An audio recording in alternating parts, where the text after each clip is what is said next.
আসসালামু আলাইকুম এভরিওয়ান, কেমন আছেন সবাই? আলহামদুলিল্লাহ আমি ভালো আছি। আজকে একটি রেসিপি নিয়ে এলাম finger chicken fry. Finger chicken ফ্রাইয়ের জন্য এখানে মুরগির সলিড মাংস নিয়ে আমি যেভাবে আঙ্গুলের মতো করে কেটে নিয়েছি। সবগুলো মাংস যখন কাটা হয়ে গেছে, এবার গোলমরিচ আর হলো একটা জায়ফলের 8 ভাগের 1 ভাগ আমি পাটায় বেটে নিয়েছি, প্রায় 1 চা চামচ চাইতে একটু বেশি। পুদিনা পাতা নিলাম 1/2 চা চামচ, রসুন বাটা, আদা বাটা, কাঁচা মরিচ বাটা, লবণ, ডিম নিলাম, লেবুর রস নিলাম, আর শুকনো উপকরণ নিলাম আমি ময়দা, মরিচ, লবণ আর হলো কর্নফ্লাওয়ার। এখানে আমি প্রথম বাটা যে মশলাগুলো আছে লেবুর রস সহ আমি সবগুলোকে এখানে মিক্স করে নিব চিকেনের সাথে। খুব ভালোভাবে মিক্স করে আমি প্রায় 1.5 ঘন্টার জন্য এগুলো ম্যারিনেট করার জন্য রাখবো। একটা সাইডে রেখে আমি প্রথমে ময়দাগুলো মিক্স করে নিচ্ছি। ময়দা এবং কর্নফ্লাওয়ার আর হলো লবণ আর মরিচের গুঁড়োগুলোকে আমি মিক্স করে নিচ্ছি।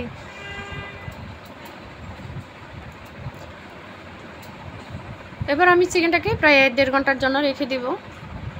1.5 ঘন্টা পরে ফিরে এসে আমি আরেকটু মিক্স করে নিচ্ছি।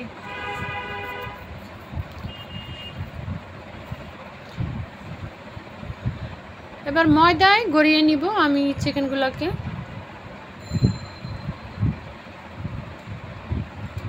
এক পিস করে এভাবে যে ময়দা চেপে চেপে আমি ময়দার সাথে জড়িয়ে নিচ্ছি। তারপরে ঝাড়া দিয়ে আমি পাশের ইয়েতে রাখলাম, অন্য একটা থালায় রেখে দিলাম।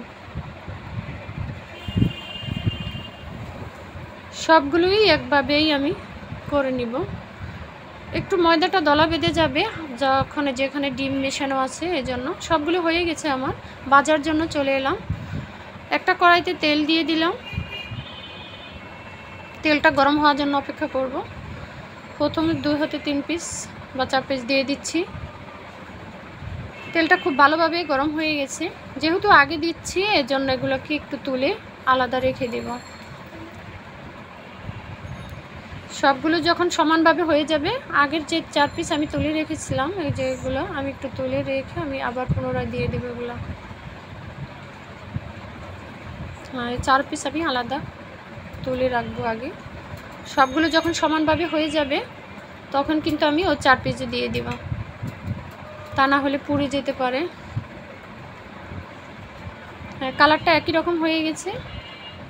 আমি দিয়ে দিচ্ছি এই যে ব্রাউন করে আমি সবগুলোকে ভেজে নিব।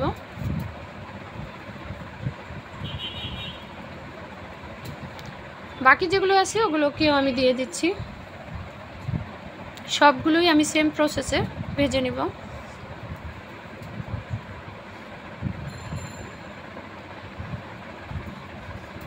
যে প্রথম ফেনা ছেড়ে দিবে ডিম যেহেতু, আর যখন ভাজা হয়ে যাবে তখন কিন্তু একদম উপরে বেশি উঠবে, তেলটাও কমে যাবে। আমার সবগুলো ভাজা হয়ে গেছে। এই যে কেমন হয়েছে বলবেন। অনেক ক্রিস্পি এবং যে ভিতরে একদম সুন্দর মতো হয়ে গেছে। ময়দাও অনেক মচমচা উপরের লেয়ারটা।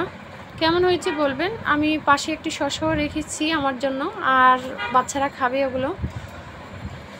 ছোটো বড়ো সবারই পছন্দের চিকেন, অনেক ক্রিস্পি চিকেন। কেমন হয়েছে বলবেন। যদি ভালো লাগে একটি লাইক দেবেন এবং চ্যানেলটিকে সাবস্ক্রাইব করে সাথে থাকবেন।